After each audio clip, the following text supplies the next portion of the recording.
You're watching Delta Daybreak on WXVT. Friday, Delta. Welcome back to Delta Daybreak. Right now it is 6:14, and I have with me everybody's favorite Friday man, Ike Trotter here. Some Fridays. Some Fridays, right. So specifically today we're talking about getting those legal matters in order. It's always a good time to start that. I thought that would be helpful. And good morning. Again, good morning, Ike. I thought we would talk a little bit about getting one's legal matters arranged and organized. Mm-hmm. And I have to add an additional disclaimer on here that I'm not providing specific legal advice. Okay. And it is always recommended that one seek out a professional attorney for services with their legal matters. Mm-hmm.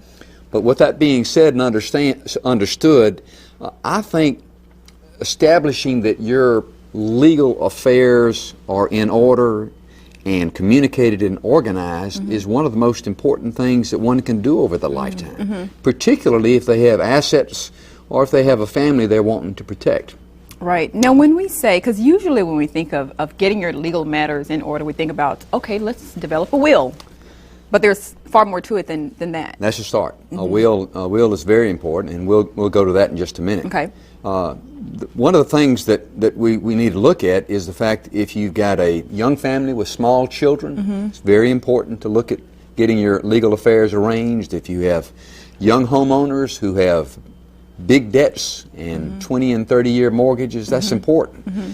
But regrettably for most people, and they say, Jennifer, that 5 out of 10 people don't have a will, that regrettably far too many people never get around to doing anything about it. Mm-hmm. Wow. And that's understandable mm-hmm. in a lot of ways. It can be an intimidating type of process. You know, you go in there and the language is a little bit different. It's a little bit more legalese, and you've got the paperwork right. that you have to go through with. Right. But besides the fact that it's easy to procrastinate for that reason, it also makes us come to grips with making choices that we really don't want to think about. Mm-hmm. And that's in dealing with our own mortality. Exactly. There's an old expression that everybody wants to go to heaven, but nobody wants to die. Right, right. But in this situation, we all are going to die one of these days. Mm-hmm. And probably one of the most important things we can do is to get our legal affairs arranged and organized, thus the reason for today's topic. Now, when I think about getting those, because we had a really good I'll say conversation earlier this week when we talked about that, and I'm sure a lot of people may have seen a story that ran earlier this week. But one of the things that I realized is that you're getting those legal matters in order, not so much for you, but really for those loved ones that you are leaving behind. For the people that you love. Right. And sometimes also for the creditors that you may not love, but that mm-hmm. you owe. Mm-hmm. Obviously, number one, and there's really about 3 to 4 points with this, and we'll go into this during the second half hour again. The most important thing, I think, for our viewership is establishment of a will. A will fundamentally directs who you want to receive your assets after you die mm-hmm. and to whom you wish them to go to. Okay.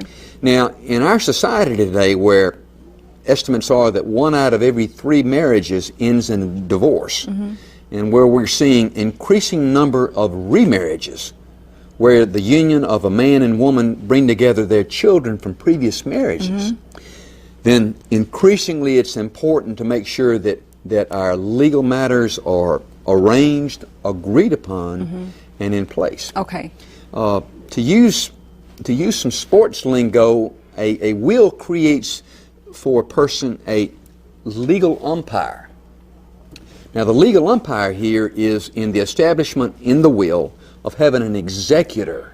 An executor is the person that you and I would select in our will mm-hmm. that would be our advocate, mm-hmm. that would be the person that would be responsible for the disposition of our estate after we die. Okay. Now, even though it's already, I mean, it's in writing, it's clear, yes. But we still need someone who says, you know, Aunt Margaret gets blah, blah, blah.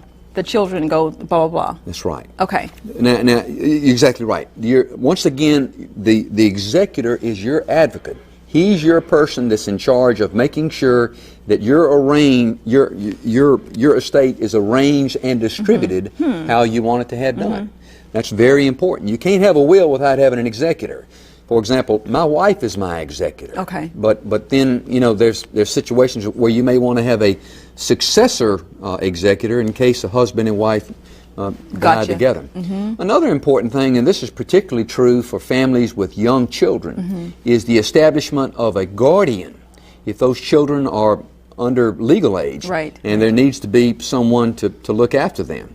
Now, once again, in my situation, when my children were under 18, my guardian was Beverly. My wife Beverly, if something happened to me. But that's one of these things that you don't think about. But it's the little things. It's the little things that'll trip you up there. Another interesting thing is, do you have to go see an attorney? Well, in today's age and time, you really don't. You can draw out your own handwritten legal will, but there are certain requirements to it, such as you have to have a certain number of witnesses to witness that. Okay. You'll notice on TV today there are outlets such as LegalZoom.com where you can go on there and have your own will established. But now, would it need to be notarized or something like that? Yes. Okay. Yes. But there are situations where you do your will on your deathbed, where the most important thing there is that it is witnessed. Gotcha. But frankly, the topic goes back that I think in a situation like this, I would want to work with a professional attorney that knew my situation, knew my family, and was able to craft for me the type of will that I wanted to have. And so from that standpoint, I think it's good to get good legal advice from someone that you know and you trust and you feel comfortable working. Now, for those people who may not be able to, afford to do that, what would you suggest to them? I mean, I'm sure you can go online and do some research. Oh yeah, and most everybody probably has if they've bought a house or they've got married, they've worked with an attorney, and there are many to select from here. Okay. I also want to say one other thing that probably in not every situation it's important to have a will, but in most that it is. And there's another scenario that comes up here too. If you don't have a will, the state will make one for you. And it may be okay, it may not. For example, if I'm married, I have modest assets. My wife and I have a house that we jointly own. If something happens to me, it's going to go on to my wife according to the succession of law. There's no question of that.